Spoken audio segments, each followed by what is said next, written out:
Ministre, je tiens tout d'abord à remercier le groupe CRCE Kanaky de soumettre enfin au Sénat la ratification du CETA. Enfin. 5 ans que nous demandons que cesse ce hold-up démocratique. Questions écrites, résolutions, interpellations, à croire que votre gouvernement a peur du Parlement. Mais je n'ose y penser, monsieur le ministre. Négocié sous Nicolas Sarkozy, poursuivi sous François Hollande, adulé par Emmanuel Macron, il en aura fallu du temps pour enfin percevoir les effets délétères de ce traité. Pour nous, le cap a toujours été clair. 10 ans que les écologistes, dont mon collègue Yannick Jadot, se battent contre les aberrations de ce traité. Et pourtant, c'est la première fois que notre Chambre en est réellement saisie. Quelle hérésie démocratique! Depuis plus de 6 ans, ce traité de libre-échange, impliquant près de 500 millions de personnes, s'applique à 90%, alors même que 10 pays de l'Union européenne, dont la France, ne l'ont pas ratifié. Pire, nous ne savons même pas si un rejet de cet accord entraînera vraiment une dénonciation de celui-ci par le gouvernement.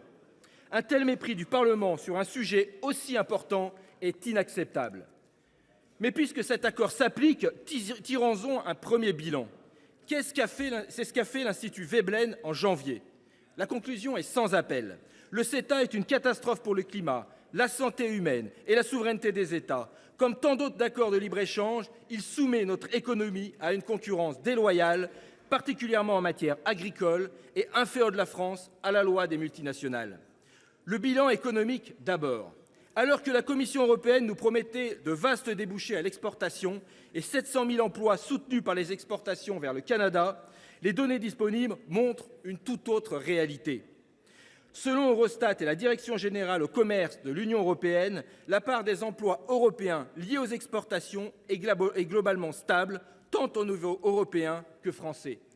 Il en va de même pour la part touchant les PME, alors que les négociateurs leur avaient fait miroiter de vastes marchés. Seuls quelques secteurs tirent leur épingle du jeu à l'export, comme l'industrie automobile, pharmaceutique et le nucléaire. En matière d'importation, nous achetons 2 fois plus d'engrais au Canada qu'avant l'entrée en vigueur de l'accord, et les achats de minerais ont également fortement augmenté. Vous parliez souveraineté. Surtout les importations de pétrole issus de schiste bitumineux, c'est-à-dire issus de sable visqueux, ont augmenté de 50%. Rappelons que ces hydrocarbures sont 3 à 4 fois plus polluants que le pétrole conventionnel et que leur extraction consomme une quantité astronomique d'eau et de produits chimiques.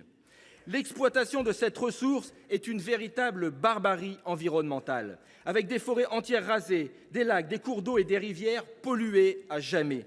En 2020, devant la Convention citoyenne pour le climat, le président de la République lui-même s'est dit prêt à abandonner le CETA si celui-ci ne respectait pas l'accord de Paris. Il faut maintenant passer de la parole aux actes.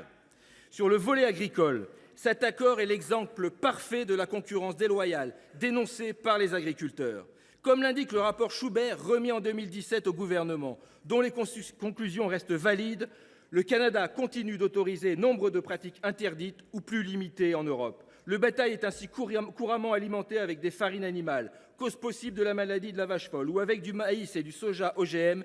Les quantités de résidus de pesticides sont également bien plus fortes que les seuils autorisés sur notre continent. C'est le cas pour la filière légumineuse, particulièrement touchée par la fin des droits de douane.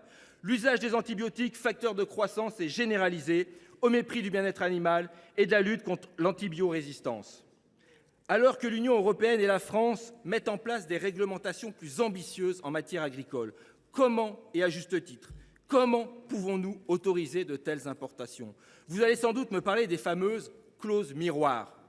Alors parlons-en. Pour l'instant, c'est surtout le Canada qui fait pression pour que nous baissions nos standards. En 2019, il porte plainte devant l'OMC contre les nouvelles règles européennes sur les pesticides. En 2023, contre l'interdiction des produits contenant 2 néonicotinoïdes interdits en Europe. Puis toujours en 2023, il demande un report de l'interdiction d'importation du bétail gavé aux hormones de croissance. Enfin, une ratification du CETA entraînerait l'application de son dernier volet, peut-être le plus dangereux, celui de la protection des investissements, qui permet à des multinationales s'estimant lésées par une loi d'attaquer un État devant un tribunal d'arbitrage privé. Ces recours viennent notamment de groupes engagés dans les énergies fossiles contre des décisions de fermeture de centrales à charbon ou de fermeture de forages d'hydrocarbures. Pire, La menace des amendes peut conduire les États à renoncer à changer leurs lois jusqu'à 20 ans après la sortie de l'accord, en vertu d'une clause de survie. Alors, loin des caricatures, monsieur le ministre, cohérent, oui, cohérent avec nos convictions, nous ne sommes pas opposés aux échanges, mais nous sommes opposés au libre-échange, à la dérégulation, au libéralisme destructeur. Et les écologistes voteront oui, oui au Canada et résolument non au CETA. Merci. La parole est à monsieur